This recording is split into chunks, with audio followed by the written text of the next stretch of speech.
할렐루야. 아멘. 우리 함께 고백하겠습니다. 하나님께서 하십니다. 하나님께서 하십니다. 우리 한 번 더 고백하겠습니다. 기대가 됩니다. 기대가 됩니다. 특별히 우리 부모님들에게 중요한 것 알려드리고자 합니다. 우리 부모님들이 자녀들에 대하여 모르는 아주 심각한 두 가지 사실이 있습니다. 첫 번째는 자녀에게 가장 좋은 것을 주고 싶어 하는 것은 모든 부모의 동일한 마음일 것입니다. 그래서 할 수만 있으면 좋은 옷을 사 입히고 또 좋은 것을 먹이고 좋은 학교에 보내고, 그리고 할 수만 있으면 내가 세상을 떠날 때도 가장 많은 것, 그것 자녀들에게 주고 싶은 것이 부모의 마음입니다. 그런데 부모들이 모르는 사실이 있습니다. 우리 자녀들에게 가장 좋은 선물은 그런 것들이 아니라 바로 여러분, 부모 자신이라는 것입니다. 실제로 다른 선물들은 우리 부모가 주지 않아도 그들이 조금 노력하고 애쓰면 얼마든지 얻을 수 있는 것들입니다. 그렇죠. 좋은 차, 좋은 집, 그들이 좀 노력하고 그들이 좀 수고하면 이 땅에서 얼마든지 얻고 그거 누릴 수 있습니다.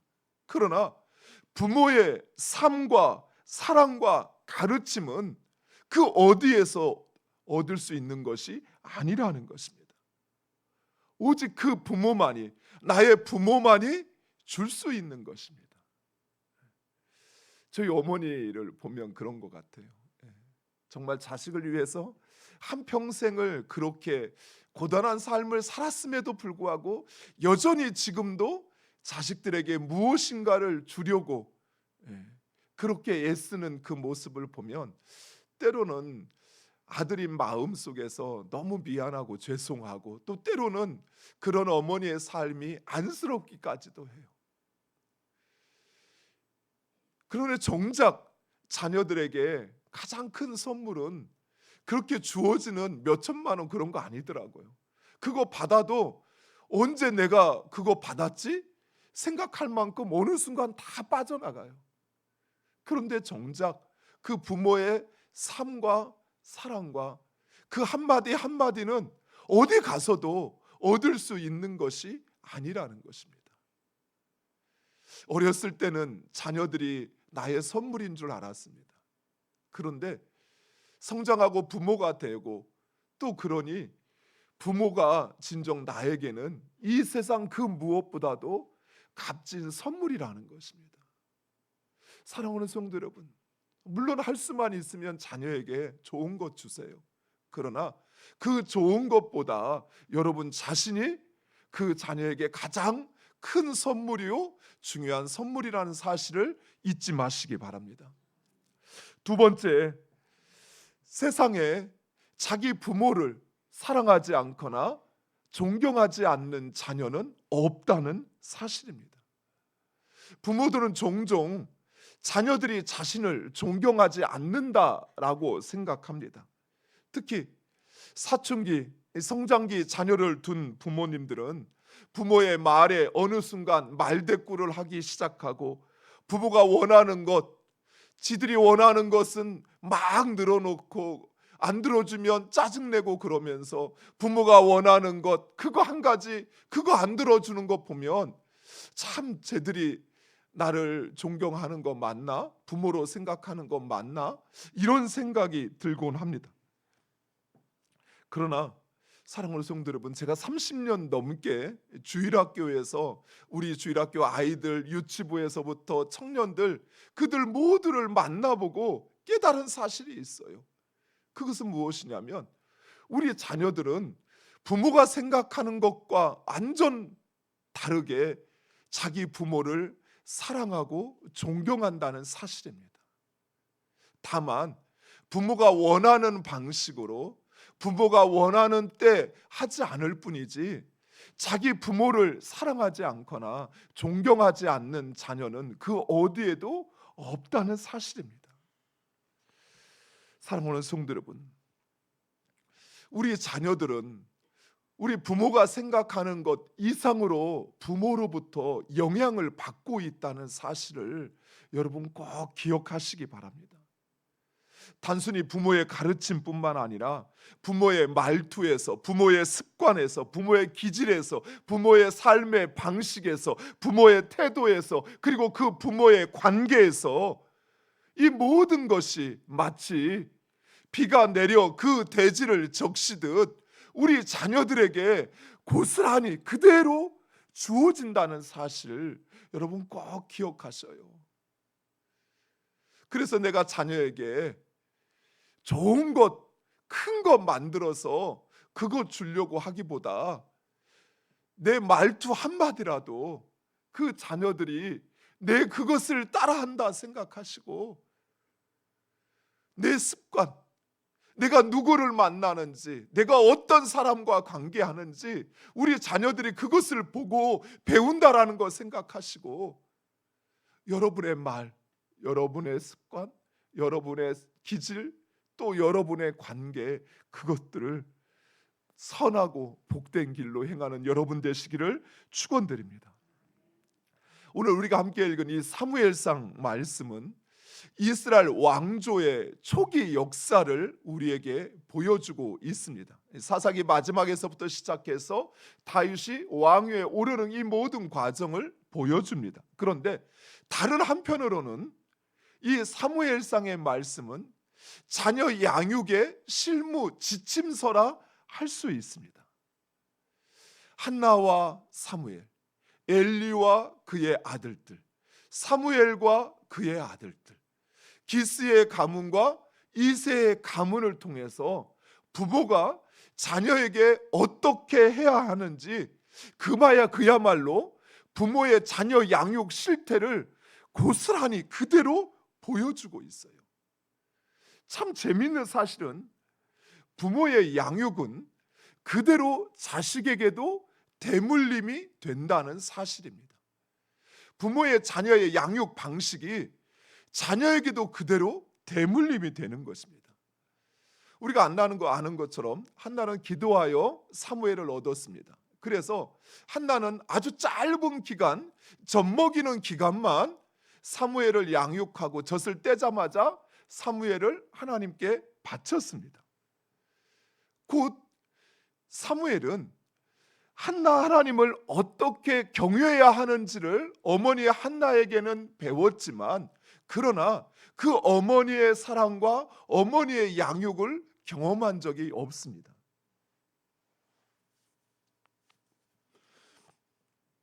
그래서인지 이 사무엘은 하나님을 섬기는 데 있어서는 문제가 없었어요. 그런데 자녀를 양육하는 데 있어서는 우리에게 충격스럽게도 그런 위대한 선지자 사무엘이 자녀를 양육하는 데 있어서는 형편이 없어요. 그의 아들이었던 요엘과 아비야, 그들은 이익에 따라 재판을 함으로 오히려 백성들로 하여금 원성을 사서 아버지를 버리고 왕을 구하는 일을 하게 만듭니다.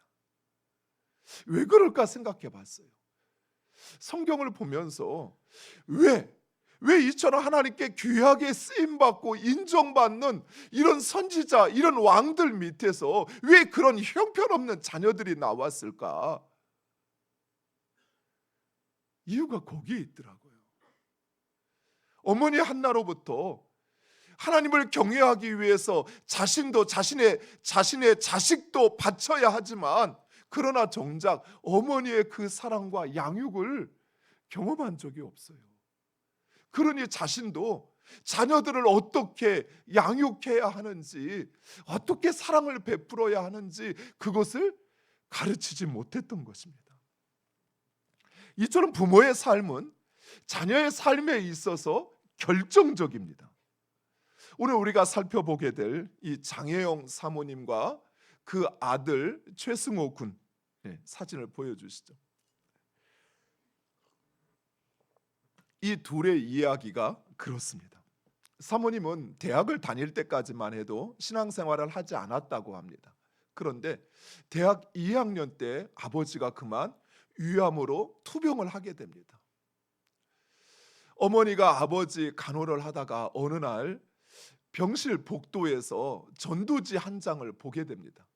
어떻게든 아버지를 살리려고 동분서주하며 무당도 찾아다니고 절에도 갔는데, 그런데 그 복도에 떨어져 있는 전도지 한 장, 그것을 보니까 내가 왜 지금까지 교회를 가지 않았을까? 왜 누구도 나에게 교회 가라는 말을 하지 않았지?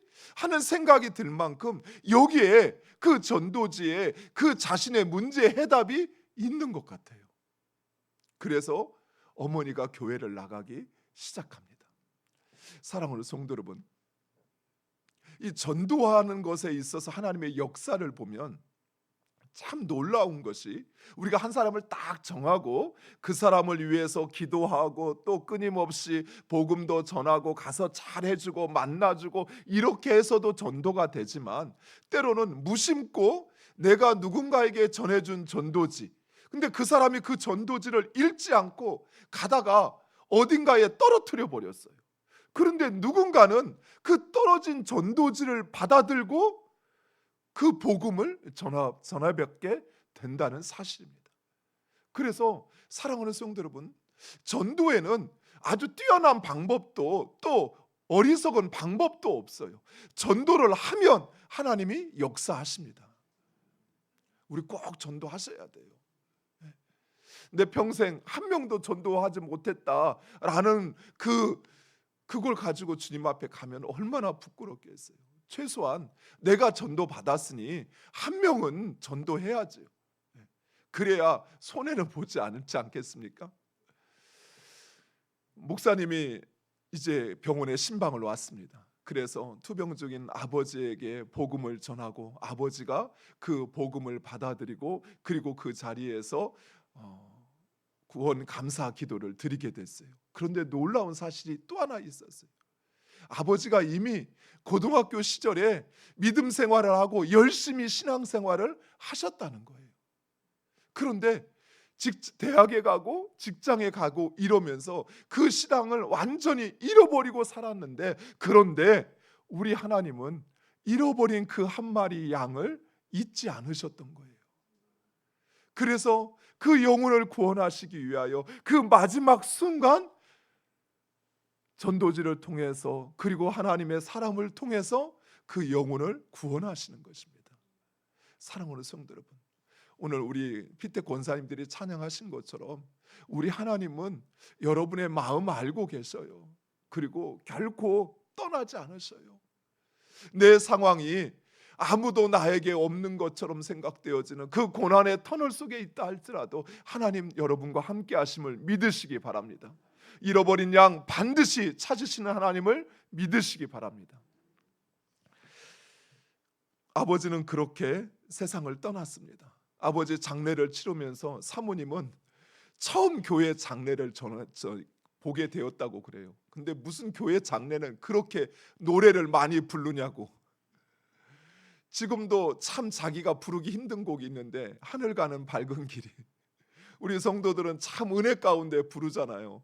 근데 사모님은 아직 그 신앙이 있지 않다 보니까 그렇게 하늘 가는 밝은 길, 그렇게 좋은 길이면 우리 아버지 말고 다른 사람 좀 데려가시지 왜 우리 아버지 데려갔느냐고. 그래서 하늘 가는 밝은 길이 그 찬양을 지금도 들으면 그렇게 마음이 그렇게 좋지가 않대요. 그렇게 사모님 신앙생활을 하게 됩니다. 그러나 여전히 그 안에 확실한 믿음이 있었던 것은 아니었다고 그래요. 그렇게 대학을 졸업하고 잡지사의 기자로 취업을 하게 됩니다. 그런데 유독 하나님께서 이 사모님을 목사님의 아들인, 당시 건축 기사를 하고 있는 목사님의 아들과 만나게 하셔서 가정을 이루게 하셔요. 남편은 잘 나가는 건설 회사에서 과장이었답니다.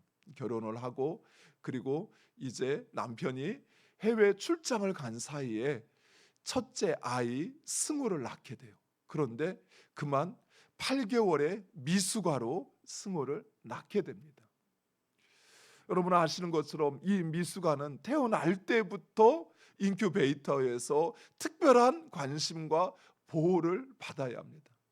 승우는 태어나는 순간부터 모든 아이들이 경험하는 그 모든 질병을 다 겪으면서 이 아이가 지나갔다고 그래요. 6년 동안을 그렇게 눈물 없이는 살 수 없이, 열이 오르면 원인 모를 열병이 나면 끊임없이 응급실로 달려가기를 수십 번 수백 번 했다고 합니다. 그럴 때마다 사모님은 기도하지 않고는 견딜 수 없었다고 그래요. 왜 자신의 아버지를 그렇게 데려가시느냐, 원망하던 이 딸이 이 승호를 통해서 기도하지 않고는 살 수 없는 그런 딸이 되어버린 것입니다. 6살이 되었을 때, 어렸을 때 미루었던 탈장 수술을 하게 됐습니다. 유명한 병원에서 돈도 있으니까 가장 유명한 의사를 불러서 그래서 탈장 수술을 했어요. 그런데 자신도 모르는데 어머니가 그 승호를 보더니 이 아이 수술한 거 맞아? 수술했어요. 근데 왜 예전하고 똑같아? 그리고 알고 병원에 가서 보니 왼쪽에 탈장 수술을 해야 하는데 의사가 잘못해서 오른쪽 탈장을 수술한 거예요. 화가 나고 이 당황스러운 상황, 무슨 말을 해야 할지 모르는 그 상황 속에, 그런데 그 순간 하나님께서 이 사모님의 마음에 이런 음성을 주시더래요. 나는 너에게 오른쪽으로 가라고 해도 너는 수만 번 왼쪽으로 가고, 왼쪽으로 가라고 해도 계속해서 오른쪽으로만 가면서 의사가 한 번 왼쪽으로 갔다고 그렇게 화가 나니? 여러분 이해가 되세요? 지금 자신의 아들이 그것도 8개월 미숙아로 나서 이제 좀 안정되려고 하는 그때 의사의 실수로, 그것도 다른 것도 아닌 그 몸에 그런 큰 상처와 아픔을 만들었는데, 근데 하나님께서 사모님에게 말씀하시는 거예요. 나는 너에게 오른쪽으로 가라고 그렇게 매번 말해도 너는 왼쪽으로 수십 번 수만 번 그쪽으로 가면서, 또 내가 왼쪽으로 가라고 해도 네 고집 네 생각 앞세우면서 그렇게 오른쪽으로만 가면서 그 의사가 한 번 오른쪽으로 왼쪽으로 갔다고 그렇게 화가 나니? 그 순간 자신 안에 있던 그 화와 분노가 온데간데 없이 사라지고 눈물만이 그렇게 나더래요. 사모님은 승호를 통해서 이런 시간들을 보내면서 하나님께서 승호를 통해서 오히려 자신을 만들어 가셨다는 사실, 자신을 훈련시키기 위해서 승호에게 그런 아픔을 주었다는 사실을 깨닫고, 승호가 컸을 때 8살이 되었을 때 아들아, 엄마가 너무나도 미안하다라고 고백을 했다고 그래요. 너가 문제가 아니라 내가 부족해서, 내가 온전하지 못해서 하나님께서 너를 통해서 하지 않으면 내가 꺾지 않고 내가 변화되지 않으니까 너를 통해서 나를 이렇게 만드셨다. 나를 온전케 하시기 위해서 너에게 그 아픔을 주고 너를 힘들게 했다라고 하는 것. 무엇보다도 사모님은 이 모든 과정 속에서 그 아이가 자신의 것이 아니라 하나님의 것이라는 사실을 확신하게 되었다고 합니다. 그렇죠.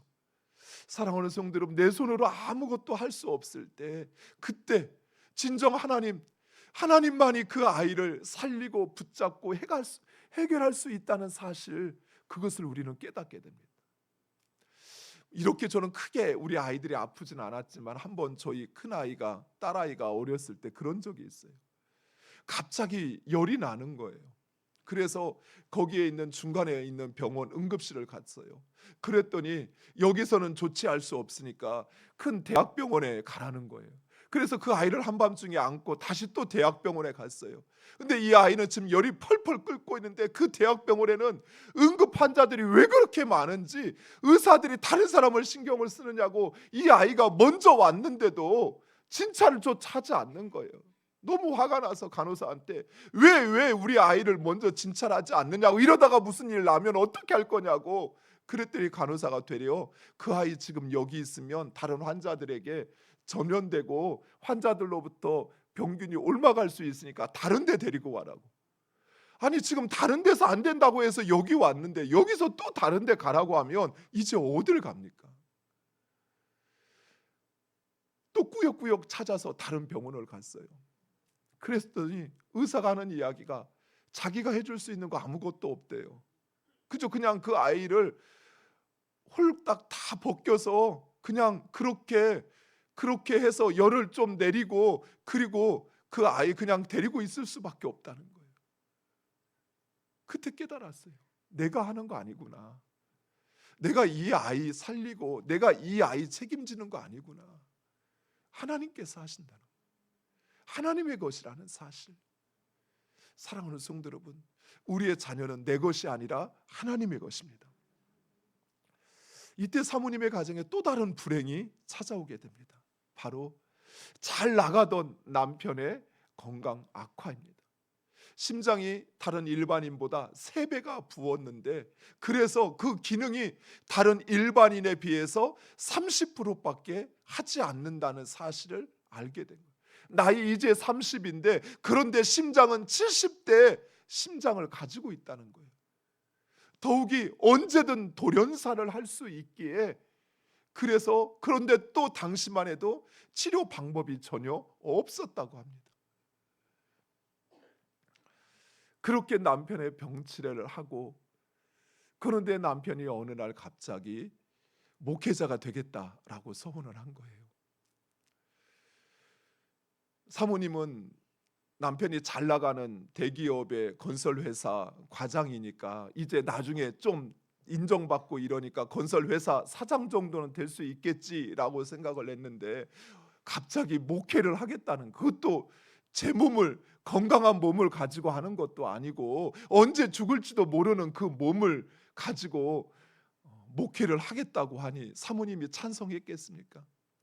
어느 날 명절에 시골에 가서 그 토란을 다듬는데 시어머니가 토란국을 해먹자고 해서 토란을 다듬는데 저는 잘 모르겠어요.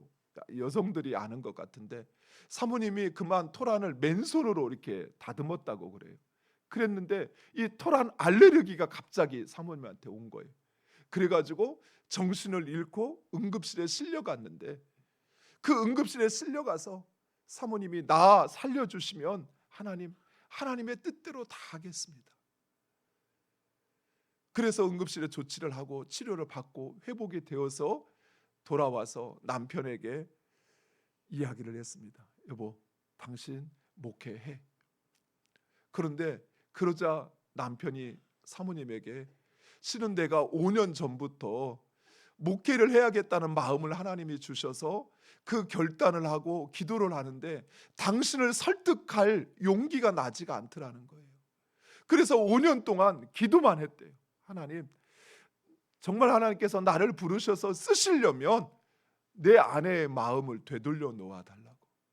그렇게 5년 동안 기도를 했는데 하나님께서 그 계기를 통해서 사모님의 마음을 되돌려 놓으신 것입니다. 사랑하는 성도 여러분, 이처럼 하나님은 우리의 불행을 통해서도 하나님의 역사를 이루어 가심을 믿으시기 바랍니다. 내가 불행하다고 해서, 내가 가난하다고 해서, 내 상황이 어렵다고 해서 결코 좌절하거나 절망할 것이 아니에요. 이것을 통해서도 하나님 역사하시고 일하시는 것입니다. 그런데 승호가 중학교 2학년이 됐는데 갑자기 학교를 그만두겠다고 하더래요. 아빠가 직장 그만두고 이제 교회 개척을 하느냐고 집에 있는 모습을 보더니 자기도 집에 있고 싶다고, 그래서 학교를 그만두겠다고 하고 3개월 동안 자기 방에 꼭 박혀서 게임만 하더랍니다. 그렇게 게임만 3개월 동안 주구장창 하더니 엄마, 나 일본어 공부해야겠다고. 아니 왜? 내가 이 게임을 하는데 이 게임팩이 다 일본어로 돼 있어서 이 게임을 잘하려면 내가 일본어를 다 통달해야만 게임을 잘할 수 있을 것 같다고. 그러는데 어느 날 신문을 딱 보는데 마침 거기에 일본어 학원 광고가 나왔더래요. 초급, 중급, 고급. 그래가지고 승호를 일본어 학원을 보내게 됩니다. 머리를 노랗게 물들이고 개척 교회에 얼마나 성도들도 되지 않는데 밤새 게임하고 와가지고 예배 시간에 노란 머리에 꾸벅꾸벅 졸고 있는 그 아들을 보는 사모님의 마음이 미칠 것 같으래요. 아마 경험해본 부모님 아실 거예요. 예배 시간에 우리 자녀들이 함께 예배를 드린다고 와가지고 꾸벅꾸벅 졸고 딴짓하고 있는 그 모습을 지켜보는 어머니의 마음은 속 터지는데, 또 옆에서 권사님이 저것 봐 저것 봐, 아이고 저 집사 자식, 아우 저 장로 아들이 저러고 있어. 이 소리 들으면 정말 그 자리가 얼마나 가시방석 같을까. 그것도 목사 아들이 그랬으니 그렇게 사모님 속을 썩이더랍니다. 그때 사모님이 그래요. 자기가 해준 거는 아무것도 없고 밥만 해줬대요. 속이 너무 우라통이 터져서 말을 하면 난리가 날 것 같아서 아무 말도 않고 그저 밥만 해줬답니다.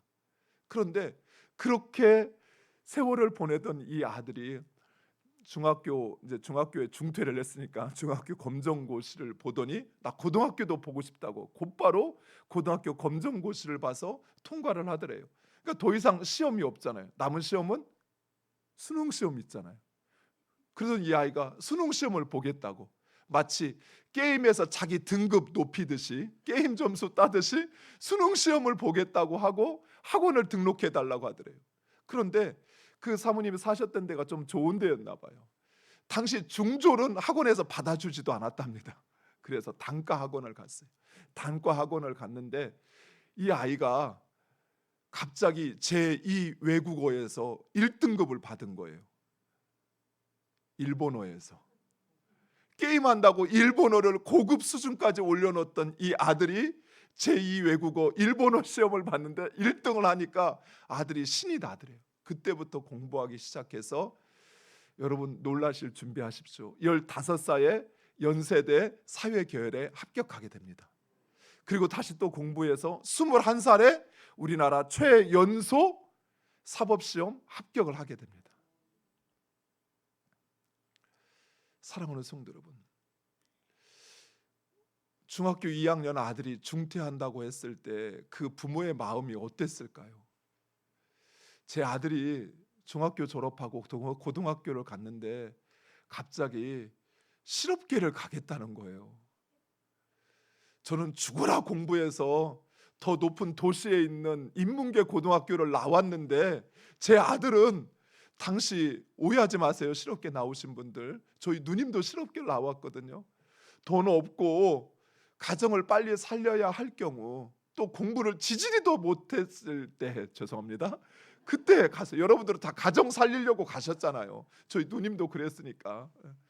근데 그런 애들이 가는 그 실업계를 간다는 거예요. 아우 정말 처음에는 막 저도 모르게 막 이게 뚜껑이 열린다 그러잖아요. 막 열이 푹푹 막 솟는 것 같더라고요. 근데 또 그 아이들이 뭔가 한다고 하는데 그래 인정해 줘야지 하는 마음으로, 그래 알았어. 그럼 네 계획 세운 거, 네 계획을 한번 가지고 와봐. 어떻게 할 건데 하고는 이제 그것도 이미 실업계는 다 끝났어요. 입시도 다 끝났어요. 추가 모집하는데 거기 하겠다는 거. 될지 안 될지도 모르는데 그래 그래도 한번 해봐 하고 이제 면접을 보고 오더니 면접 정말 잘 봤대요 자기가. 그래서 실업계를 갔는데 이 아들은 중학교 2학년에 검정고시를 학교를 그만둔다고 하니 그 어머니 속이 어떻겠습니까? 그것도 목사님 그 속이 과연 어떻겠어요? 성도들 보기에 얼마나 민망하고 차마 말도 꺼내지 못할 그런 상황 아니었겠어요? 그런데 그 아들을 믿어주고 밥만 해주었던 것입니다. 이처럼 승호를 양육한 이 장영애 사모님이 자녀를 양육하는 부모들에게 7가지 도전을 해요. 그 첫 번째는 부모가 먼저 하나님께 순종하라는 것입니다. 부모가 성장해야 아이도 성장합니다. 사랑하는 성도 여러분, 앞에 쓰는 강사나 또 설교자도 마찬가지고요. 200%를 해야 듣는 사람들은 기껏 50%를 들을까 말까 해요. 그래서 강사들은 일부러 더 오버를 많이 합니다. 김창옥 씨 보세요. 제가 보면서도 저도 감동하지만 정말 오버 엄청 많이 하잖아요. 그래야 듣는 사람들은 그럴까 생각하는 거죠. 이처럼 자녀 양육도 그래요. 우리 자녀가 좀 엄마를 따라오았으면, 아빠 말을 들었으면 한다면 여러분이 최소한 그들보다는, 그들이 하기를 원하는 것보다는 200% 이상 신앙생활을 해야, 그래야 자녀들이 50% 받을까 말까 합니다. 그러니까 여러분, 부모가 성장하지 않으면 자녀는 결코 성장하지 않아요. 하나님께서 그 아들을 통해서 사모님을 세우신 것은 아들을 통해서 일하시길 원하시기에 사모님을 먼저 믿음의 사람으로 올려놓는 것입니다. 두 번째는 세상적 가치관이 아니라 주의 교양과 훈계로 양육하라고 합니다. 셋째는 자녀에게 성경의 말씀을 부지런히 가르치고 자녀를 위해 기도해야 한다라고 말씀합니다. 오늘 우리가 읽은 말씀에서도 사무엘의 그 가능성, 사무엘의 앞으로의 삶은 어머니 한나의 기도로부터 시작되었고, 기도를 통해서 그가 하나님의 쓰임을 받는 자리로 보내어졌고, 그리고 그 이후에도 성경은 기록하고 있지 않지만 한나의 기도를 통해서 사무엘은 그 삶을 살아갈 수 있었던 것입니다. 이처럼 사랑하는 성도 여러분, 기도하셔야 돼요. 어제 우리가 말씀에서 본 것처럼 기도하지 않고는 그 어떤 것도 결코 일어나지 않아요. 나 기도하지 않았는데 이런 일이 일어났어요. 살펴보세요. 누군가 당신을 위해서 눈물로 기도하신 분이 그 윗걸음이 있다는 사실이에요. 그래서 우리가 그 길을 가고 있는 것입니다. 넷째로, 부모의 감정에 따라 자녀를 노엽게 하지 말라라고 이야기합니다.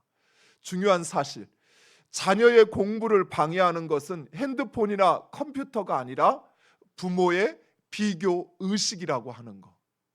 우리 부모님들이 안 하려고 하지만 그래도 자녀에게 불만족할 때 이런 마음이 생겨요. 다른 집 자식들은 다 잘만 하고 제대로 다 가더만 왜 우리 집 자식은 저런지, 왜 너는 내가 특별한 거 하라는 것도 아니고 기본만 하라고 하는데 왜 그것도 못하니, 이런 비교의식, 이것이 자녀의 공부와 발전을 방해한다는 것입니다. 다섯째, 거짓과 헌담을 버리고 주님의 진리와 은혜 속에 살아야 한다는 것. 특별히 부부의 사랑이 최고의 양육 방법입니다. 우리의 자녀애가 진정 사랑받고 사랑하는 그런 존재가 되기를 원한다면 부모의 사랑을 자녀 앞에 보여주세요. 저도 참 이 말씀을 준비하면서 이 부분에서 조금 마음에 걸리더라고요. 제가 가끔 자녀들 앞에서 우리 부부의 좀 이렇게 티격태격하는 모습, 이런 모습을 보였는데 참 이 부분에 부끄럽고 죄송했어요. 우리 자녀들이 그 부모의 사랑의 모습을 통해서 배웁니다. 할 수만 있으면 자녀 앞에서 험담, 누구든, 남편이든 아내든 목사든 장로든 집사든 권사든 헌담하지 마세요. 할 수만 있으면 칭찬의 말들, 좋은 말들 해주셔요. 여섯째, 자녀 양육을 어렸을 때부터 해야 한다. 이거는 분명한 사실인 것 같아요. 한 살이라도 어렸을 때 해야 합니다. 그러나 늦은 때는 없습니다. 일곱째, 자녀는 하나님이 주신 선물이고 자녀 양육은 부모의 사명입니다. 여러분 평생 사명이에요. 자녀가 다 성장했다고 끝난 게 아니라 여전히 여러분은 양육해야 할 사명이 있어요. 그래서 간섭하셔요. 이제 좀 간섭하지 마라고 하더라도 나는 그 사명이 있어 라고 말씀하시고 자녀에게 말씀하셔요. 사랑하는 성도 여러분, 많은 부모들이 자녀들은 하나님이 나에게 주신 선물이라 고백합니다. 그런데 정작 그 하나님의 선물을 하나님의 말씀으로 양육하기보다는 그건 그렇고 내 자녀는 내가 가장 잘 알아, 그래서 내 방식으로 양육을 합니다. 그래서 자녀가 잘못하는 거 좀 용납해요. 내 방식대로 하니까. 자녀가 교회 안 가도 뭐라고 말 안 해요. 왜요? 자녀가 싫어하니까. 내 방식대로 하는 거예요. 근데 사랑하는 성도 여러분, 하나님의 기준이 여러분의 기준보다 못할까요? 하나님의 방식이 여러분의 방식보다 어리석을까요? 그렇지 않잖아요. 그러면 내가 예수 그리스도를 믿는 것처럼 그 하나님의 말씀과 방식을 믿고 하나님께 맡기셔요. 하나님의 기준으로 양육하셔요. 그러면 지금은 중퇴를 하고 실업계를 간다고 하고 나 학교 공부하기 싫어라고 말해도 그 자녀가 여러분이 깜짝 놀랄 만한 일들을 여러분의 삶 가운데 행하실 것입니다. 사랑하는 성도 여러분, 우리는 한 주간 우리 신앙의 명문가를 살펴보았습니다. 신앙의 명문가는 자녀가 아닌 부모의 삶과 신앙에 의해서 결정된다는 사실입니다. 그리고 그들의 삶과 신앙은 무엇보다도 하나님의 기준에 부합하는 것이었습니다. 그렇죠. 우리가 그동안 5분의 삶을 잠깐씩 살펴보았습니다. 그들 모두는 완전하지는 않았습니다. 하지만 하나님의 기준에 부합하여 살려고 하였어요. 그리고 그들을 통하여 그들의 자녀들이, 그들의 가문이, 또 그들의 영향받은 수많은 사람들이 이 땅 가운데 하나님의 역사를 써내려가고 있는 것입니다. 사랑하는 성도 여러분, 하나님의 기준으로 자녀를 양육하시기 바랍니다. 그것이 우리의 가정을 믿음의 가문으로 신앙의 명문가로 세우는 것입니다. 시간이 좀 지났지만 이 시간 우리 같이 기도할 때 저와 우리 목사님들이 여러분들을 안수하며 기도하도록 그렇게 하겠습니다.